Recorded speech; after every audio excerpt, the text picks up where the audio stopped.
જૂનાગઢમાં કોમી એકતાના પ્રતીક સમા ઉપલા દાતારની ધાર્મિક જગ્યાનો મહાપર્વ ઉર્ષની શરૂઆત।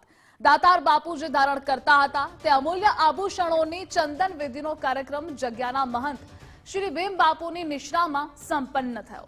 દાતાર બાપુના અમૂલ્ય આભૂષણો ગત રાત્રિના ગુફામાંથી બહાર લવાયા હતા અને તેના પૂજ્ય ભીમ બાપુ દ્વારા પૂજા અર્ચના, ગંગાજળ, दूध वगैरह द्रव्यों स्नान करावी चंदननो लेप लगाड़ी आभूषणों परत गुफा में रखाया।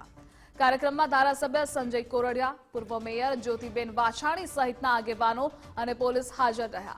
आ प्रसंगे हजारों भाविकोए दातार बापूनो महाप्रसाद पण ग्रहण कर्यो अने दातार बापूना अमूल्य आभूषणोना दर्शन करी धन्य बन्या। દાતારની જગ્યામાં દર વર્ષે વૃક્ષનો મેળો આવે છે। એમાં વૃક્ષના મેળામાં એક પહેલા દિવસ ગુફા ખુલે છે તો એના એવા સિદ્ધિદાયક આભૂષણ છે એ બહાર આવે છે, બહાર અભિષેક થાય છે અને ઓટે 2 કલાક રાખી બધા ભાવિકો સંખ્યા બધા દર્શન કરે છે। દાતાર બાપુની જગ્યામાં જ્યારે ચંદન વિધિનો કાર્યક્રમ ચાલી રહ્યો છે તે હજારો ભક્તો અહીં આવીને દર્શન કરીને ધન્યતા અનુભવે છે।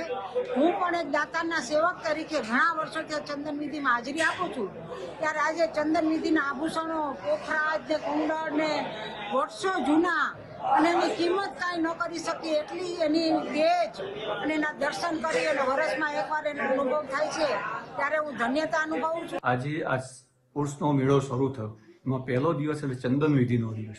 ચંદન વિધિ એટલે જે દાતાર બાપુના જે આભૂષણો છે એ મંદિરની અંદર મૂકવામાં આવેલા છે, જે વર્ષમાં એક જ વાર બહાર નીકળાય છે, એને પછી ફરી પાછા શાસ્ત્રોક્ત વિધિથી સ્નાન કરાવી અને ચંદન લેપ કરી ફરી પાછા મૂકવામાં આવે છે।